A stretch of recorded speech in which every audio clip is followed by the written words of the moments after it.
Como viver o propósito de Deus na nossa vida frustra as pessoas. Eu sou a pastora Jesus Beldrair Borges, convido você a mergulhar comigo nessa palavra e entender um pouquinho sobre o que é um propósito de Deus. Deus, ele nos chama, primeiro ele nos encontra, né? Eu creio que cada um é encontrado de uma forma, cada um é encontrado de uma maneira. Tem pessoas que são encontradas pelo amor de Deus e vêm para sua presença pelo amor. Ouve aquela voz gostosa, que é a voz do Espírito Santo, começa a participar dos cultos, começa a ouvir a voz de Deus, começa a conhecer a Deus, vai se aprofundando um pouco mais nesse conhecimento e se apaixona por Jesus. Já outros vêm pela dor. No meu caso, eu estava internada no hospital, fiquei 21 dias internada, estava tendo aí mais de 15 convulsões por dia, estava entrando em coma, né? Estava à beira de um colapso aí no corpo, né? Porque o corpo não aguenta convulsionar tanto. Enfim, era bem crítico o meu estado. E não era físico, era espiritual. Porque se fosse físico, a oração, né? Se fosse para mim estar realmente naquele estado, a oração não teria tido efeito. A Bíblia diz que a oração de um justo pode muito em seus efeitos. Pode muito em seus efeitos. Mas Deus, ele tem um propósito com cada um. E se é da vontade de Deus que você passe realmente por um processo de enfermidade, você vai orar, vai orar, vai orar, mas é propósito de Deus, então você não ficará curado. Agora, se não é propósito de Deus que você passe por aquela enfermidade e aquilo é uma seta maligna ou algo maligno que está agindo na sua vida, vai vir um justo, vai orar pela sua vida e você vai ficar curado. E foi o que aconteceu.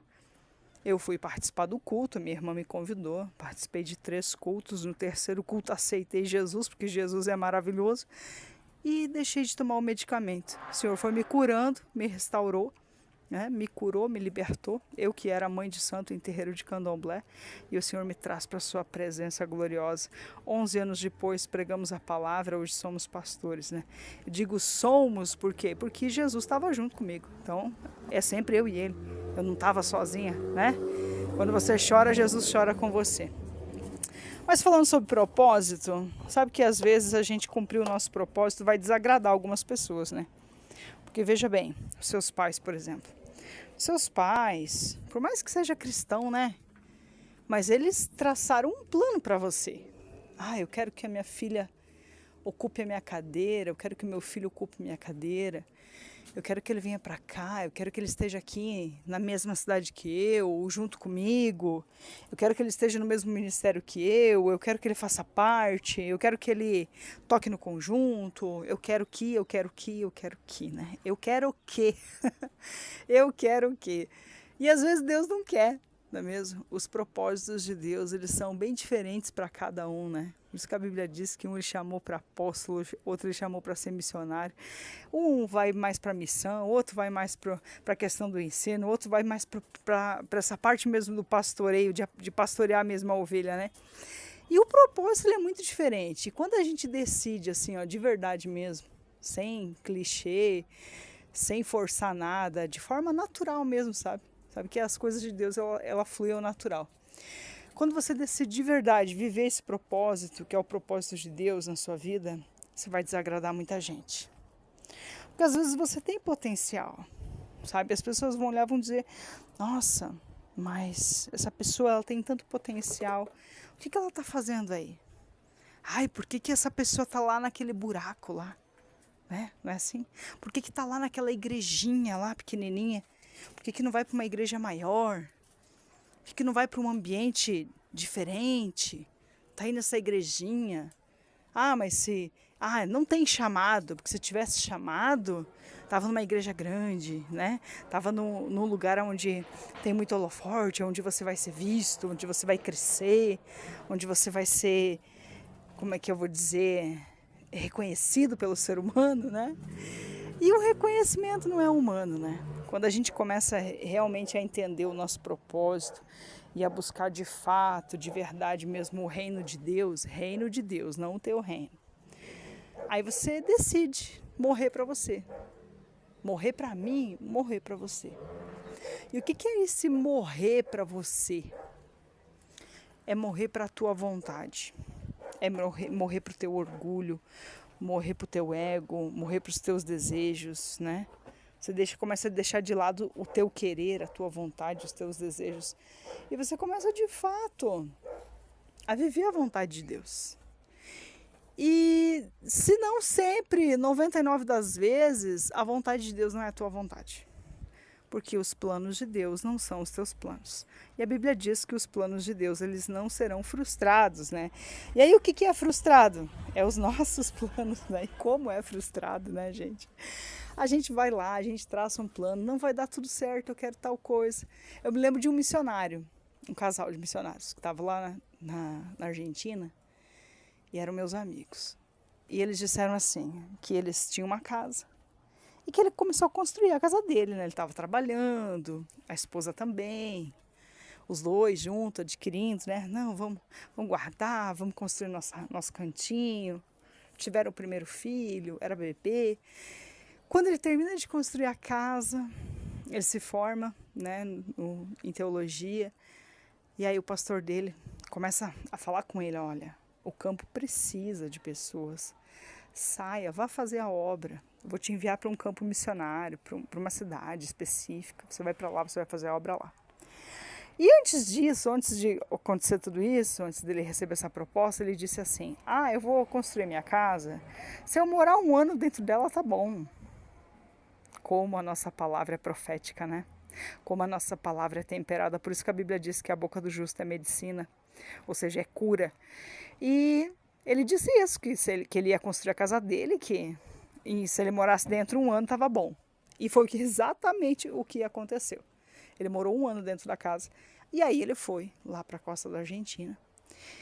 E lá ele começou a fazer a obra de Deus, começou a trabalhar, né? Assumiu o campo e começou a realizar o trabalho. Às vezes, nós queremos que Deus ele faça coisas por nós, que Ele realize os nossos sonhos, que Ele realize os nossos projetos, né? A gente coloca os nossos propósitos ali no altar e diz, Senhor, faz, Senhor, vai junto comigo, Senhor, me ajuda a concretizar, né, Senhor? O Senhor sabe o desejo do meu coração.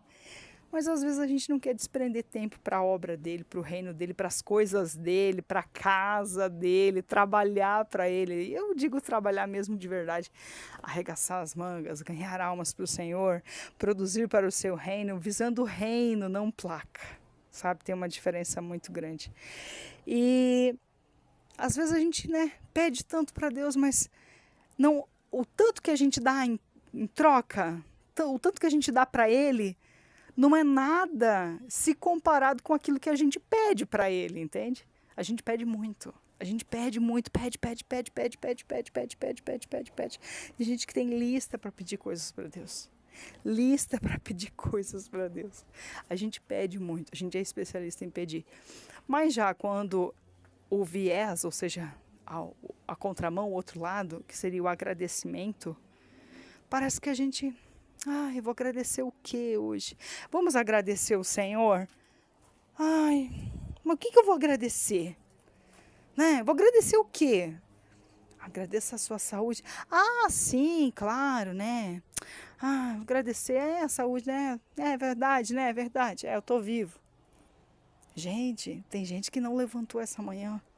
Tem gente que está num quadro clínico terrível. Tem gente que está enfrentando um câncer, tem gente que está enfrentando tumores, tem gente que está enfrentando tanta luta, tanta dificuldade. E você está andando, você está falando, você está comendo, você está vestindo, você está bebendo água, porque você tem garganta para beber água. Tem gente que não pode engolir, sabe? E quando a gente olha para a Terra, a gente vê tanta gente com crise de ansiedade, tanta gente ansioso, tanta gente nervoso, tanta gente depressivo. Os problemas de ordem mental, eles têm se agravado muito, né? E qual que é o grande problema, o pivô de tudo isso? É a falta do agradecimento. É a falta do reconhecimento a Deus, sabe? Sabe quando Deus ele não ocupa o lugar certo na tua vida? Ele até está ali na sua vida, sabe? Tipo assim, um jovem conhece uma moça, você tá com ela? Você está com ela? Você está namorando com essa moça? Sim, né? A gente está conversando. Estamos conversando. Ou seja, não existe nenhum senso de responsabilidade. Não existe uma aliança, um compromisso, entende? Então Deus, ele quer estar na sua vida, ele quer fazer parte completamente dela. Como ele quer que você faça parte da dele também. Como assim?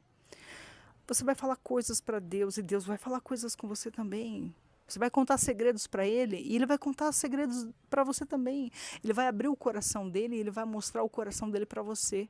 Ele vai mostrar para você o que ele quer. E sabe o que ele quer? Ele quer almas. Porque tudo aqui vai ficar. Tudo aqui na terra vai ficar. E o que vai prevalecer são as almas. A Bíblia diz que aquele que ganha almas, sábio é. E que a gente seja sábio, sabe? 2025 está aí. Que você possa falar de Jesus, que você possa falar do amor de Jesus, que você possa propagar esse amor, que você possa mostrar para o mundo que vale a pena servir esse Deus, que vale a pena se dedicar a esse Deus, que vale a pena morrer para si mesmo, sabe? Querendo de fato fazer a vontade dele, querendo de fato que se cumpra a vontade dele na sua vida, sabe? Então, que nesse 2025 você se desafie, e eu digo isso de uma forma interiormente, é ir dentro do teu interior, sabe? A célula do teu corpo, tudo que vive em você, tudo que faz parte aí do teu corpo, teu cérebro, tua mente, o teu sangue, ou seja, que a junta toda aí de juntas, medulas, ossos, tudo, esteja conectado com o Espírito Santo. E que ele possa de fato, sabe, de verdade mesmo, tomar todo o controle. Tomar todo o controle. Que Jesus possa de fato assim, ó, dominar todo o teu ser. Aí sim, eu queria tanto fazer isso, mas eu não posso, porque não é a vontade de Deus. A vontade de Deus, ela precisa prevalecer na minha vida. E para a vontade de Deus prevalecer na minha vida, eu tenho que perder, eu tenho que deixar de lado a minha vontade. E olha como é difícil, né, gente? Como é difícil. Eu dei o exemplo dos missionários que deixaram a sua casa, né? Acabaram de fazer, a casa era novinha, deixaram a casa para alugar para outras pessoas, para sabe lá Deus quando voltar. Até hoje eles não voltaram, até hoje. Isso já tem mais de 11 anos, eles ainda não voltaram para a casa deles. Estão lá ainda, né, no campo. Então, às vezes, vai para um campo, fica 11 anos naquele campo, aluga sua própria propriedade para que outras pessoas vão morar lá. E aí, aluguel, vai deteriorar a casa. A gente sabe como é que é. Pega uma pessoa, aluga para uma pessoa que às vezes não vai cuidar tanto. As coisas vão por si só se deteriorando, né? E a pessoa não vai estar lá. E aí tem aquele gostinho, aquele sentimentozinho no coração, né? Ai, Senhor, aquilo que é meu está definhando. Sabe? Tem um versículo na Bíblia que fala que o Senhor, ele aviva a sua obra no meio dos anos. E no meio dos anos ele a notifica. O profeta Abacuque, ele diz isso, né? Senhor, aviva a tua obra no meio dos anos. E no meio dos anos a notifica. Porque no começo todo mundo é bom, né? Em tudo na nossa vida. Somos bons pais. Você é um bom esposo, uma boa esposa. Tudo no começo é bom. No meio é que começa a ficar mais difícil. Então eu entendo que no meio dessa temporada, quem sabe você já está servindo a Deus há muitos anos. No meio da temporada, no meio disso, é que Deus tem que fortalecer, notificar, honrar, levantar, renovar as forças, entregar uma unção a mais, quem sabe para você conseguir fazer mais milhas, né, dessas que você já fez até aqui. É na metade do caminho que vem o cansaço, é na metade do caminho que vem a desistência, que vem a vontade de desistir, que vem a vontade de parar, que vem a vontade de dizer, os meus sonhos não vão se concretizar. É sempre na metade do caminho. Então, que o Senhor possa te renovar, que o Senhor possa te fortalecer, que o Senhor possa mostrar o propósito dEle na tua vida, sabe? Existem pessoas que são evangelistas, e pessoas que são evangelistas, elas não conseguem ficar dentro de um aquário, elas vão lá no mundo buscar alma, elas pregam no ônibus, pregam na praça, pregam na rua, aonde ela tá, ela tem que falar de Jesus porque é mais forte do que ela. Eu sou assim, eu sou evangelista, sou muito evangelista, isso vibra dentro de mim, é uma paixão, há um fogo que arde dentro do meu coração pelo evangelismo. Agora, há aquelas pessoas que são mais apáticas, mais paradas, né? São mais contidas, não gostam de falar em público, mas elas também vão dar fruto, só que do jeitinho delas. Do jeitinho dela, ela vai dar fruto, sabe? A gente não pode exigir das pessoas a mesma velocidade, porque nem todo mundo tem a mesma velocidade. Nem todo mundo corre numa velocidade. Um caminha mais rápido, outro caminha mais devagar. Um fala mais rápido, outro fala mais devagar. Um se expressa melhor, outro é mais contido. Mas o importante é que a gente chegue onde a gente tem que chegar. O importante é que a gente dê fruto, entende? É isso que é o importante. A gente olha para o discípulo João, né? O apóstolo João, que era o apóstolo do amor, ele ganhava com amor, ele ganhava com carinho, com aquele jeitinho tão especial e doce dele. A gente olha para Pedro, não tem nada a ver com João. E quando a gente olha para Paulo, que era nossa, Paulo era assassino, cara, ele tinha um gênio ruim. Aí Jesus vai lá, converte ele, muda ele, sara ele, faz ele ser vaso.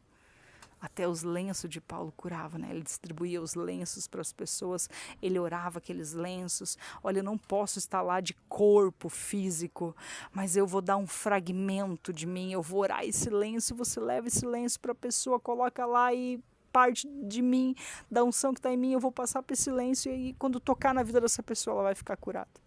A gente faz isso até hoje. Eu faço isso. Quando eu não posso entrar dentro de uma UTI, por exemplo. Às vezes uma UTI neonatal, tem um bebê lá dentro, tem uma criança lá dentro, dentro de uma ala psiquiátrica, não importa. Se eu não puder entrar, a gente ora uma toalha e entrega aquela toalha para o familiar, diz, coloca debaixo do travesseiro dele, ele vai dormir a noite toda. Nós vamos estar orando, né?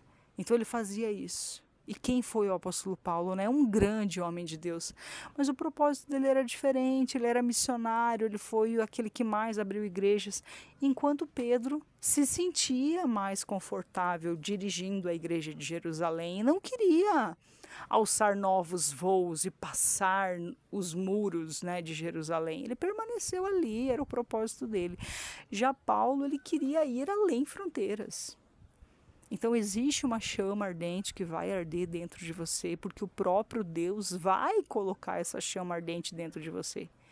E não queira impedir, porque essa chama ela só vai crescer e só vai ganhar cada vez mais força, mais força, mais força. E se tentarem te enterrar, se tentarem fazer você sucumbir, quanto mais tentarem te enterrar, na verdade não estão te enterrando, estão te colocando numa estufa. Ali vai ser o ambiente certo para você, explodir, ou seja, você vai crescer mais ainda. Porque sempre que tentam enterrar os sonhos de Deus, meu amigo, os sonhos de Deus não morrem. Eles permanecem, sabe? Algo que Deus planta não morre. Aquilo que Deus coloca não passa de moda. Sabe? Pastor, o Senhor me deu um louvor, eu gravei, mas será que ele vai permanecer? Aquilo que é de Deus não passa de moda.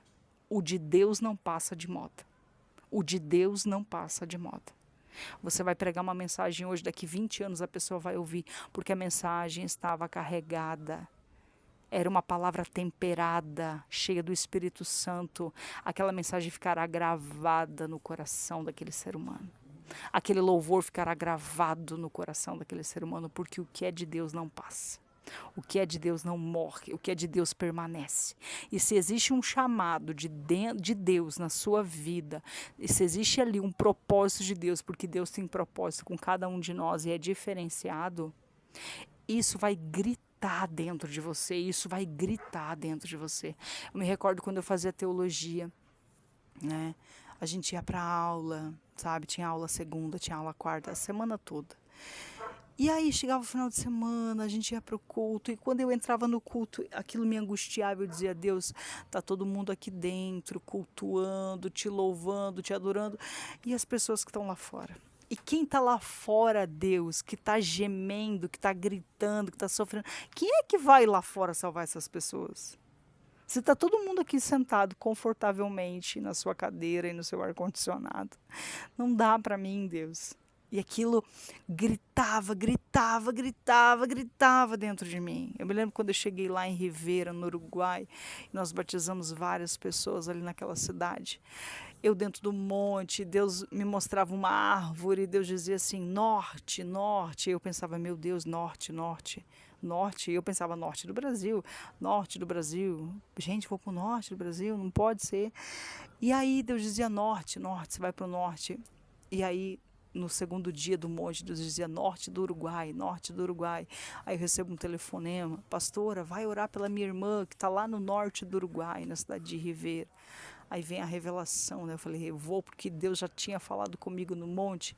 Chegamos lá e aí começamos a ir e retornar várias vezes no mesmo local e pregar a palavra e batizamos pessoas. Várias pessoas vieram a Cristo, conheceram Jesus, esse Jesus maravilhoso que transforma. Foi um tempo, sabe? A gente não pode estar apegado a algo.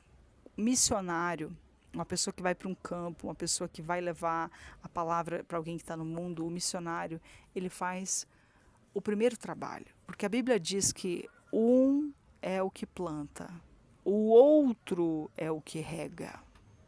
E o Espírito Santo é que dá o crescimento. E esses dois, né, são um. Ou seja, um é o que planta, o outro é o que rega. Os dois são um. E o Espírito Santo dá o crescimento. Deus, ele coloca a gente onde ele tem necessidade. Deus, ele põe a gente onde nós somos úteis. Deus, ele coloca a gente onde ele precisa que a gente esteja. Então, se você está aí no lugar onde você está, no ambiente onde você está, é porque Deus acha que é necessário que você esteja aí. Pastor, eu não vejo a hora de sair desse lugar, eu estou aqui em Luanda, a perseguição aqui está terrível, é o lugar que mais fecha igrejas no mundo, não tem como pregar, as pessoas não ouvem, as pessoas têm medo de serem mortas. Se Deus te colocou aí, você não vai morrer, porque foi Ele que te colocou, é um tempo de Deus na sua vida. Vai chegar o fim, a luta vai terminar, Deus vai honrar, depois Ele te traz de volta, enfim. Tudo para Deus tem um tempo. Aleluia. Amém? Nós vamos encerrar aqui. Eu quero fazer algo. Eu quero orar pela sua vida. Porque não tem nada mais triste que não ter um propósito. Você precisa ter um propósito na sua vida. Você precisa saber para quê, por quê, para onde e o que Deus te chamou para fazer. Amém? Eu não estou falando de trabalho, de faculdade, da sua vida profissional. Eu estou falando de um propósito que vai além disso tudo, sabe? Quem sabe o propósito de Deus na sua vida seja, assim, levar cura a pessoas que estão enfermas, não só física, mas espiritualmente. E quem sabe você vai fazer isso do consultório médico, através da sua profissão. Sim, eu creio nisso. Mas quem sabe algo mais além ainda, né? Quem sabe algo mais além ainda que o Senhor possa te mostrar. A gente vê pessoas que mantêm obras missionárias, que ajudam a fortalecer as mãos daqueles que estão em campo. Então, há várias formas da gente contribuir no reino. Que Deus possa te mostrar, e eu quero orar com você, para que o Senhor possa te revelar o propósito dele na sua vida. Amém? Oremos. Pai, em nome de Jesus Cristo, nós oramos agora no teu nome e oramos com fé. Senhor, o Senhor conhece o nosso levantar, o Senhor conhece o nosso deitar. Ainda que a palavra, antes que a palavra chegasse na nossa boca, o Senhor já conhecia toda ela. O Senhor já sabia o que nós íamos dizer. Senhor, o Senhor nos conhece desde o ventre da nossa mãe. Tua palavra diz que antes que os ossos fossem tecidos no ventre da madre, né? No ventre da mãe, o Senhor já nos conhecia. Papai querido, aqui, Senhor, neste momento, nós entendemos que o Senhor tem um chamado para cada um de nós. E que essa pessoa que está orando comigo agora, em nome de Jesus Cristo, possa entender o seu chamado, entender o propósito de Deus na sua vida. E que este ano passe a acontecer coisas grandes, coisas firmes, que o Senhor possa revelar. Senhor, o seu pensamento, a sua vontade para essa pessoa, porque o Senhor tem coisas grandes e firmes e o Senhor vai revelar essas coisas grandes e firmes que nós não conhecemos, mas que vamos conhecer, porque o Senhor vai revelar. Papai querido, que o teu Espírito Santo, que é consolador, nos console no meio do processo e nessa preparação que Deus vai fazer na nossa vida para a gente viver o propósito. Que possamos viver o teu propósito, viver a tua vontade, viver o teu querer. Quem sabe alguns vão ter que deixar a sua casa, a sua família, o seu marido esperando, sua esposa esperando, seus filhos esperando, quem sabe vai levar junto. Eu não sei como o Senhor vai agir, de que forma o Senhor vai fazer, porque as coisas de Deus é mistério, mas o Senhor vai fazer. E hoje eu quero que você ore comigo e diga assim: Senhor Jesus Cristo. Repita comigo, vamos repetir junto com fé. Senhor Jesus Cristo, cumpra em mim o teu propósito. Senhor Jesus Cristo, cumpra em mim a tua vontade. Senhor Jesus Cristo, cumpra em mim o teu querer. Em nome de Jesus. Amém, amém e amém. Amém, igreja? Deus te abençoe. Eu tenho certeza que você vai salvar isso, que você vai guardar isso no seu coração, que você vai enviar para mais alguém ouvir. Eu sou a pastora Gesisbel e eu tenho certeza, Deus é o mesmo ontem, hoje e eternamente. Ele realizou grandes feitos no passado e Ele continua realizando no presente. E a sua vida, ela tem um propósito. E o Senhor vai revelar esse propósito. Eu não sei se vai ser por sonho, se Deus vai usar um pastor, se Deus vai usar alguém, se Ele vai incendiar algo no seu coração. Ele sabe como falar com você, porque Ele te conhece melhor que você mesmo. E Ele vai revelar esse propósito na sua vida. Você não vai viver mais um ano da sua vida sem saber para que rumo vai e o que fazer. A partir daqui, você passa a ter um firme propósito, um propósito de Deus na tua vida. Amém? Deus te abençoe.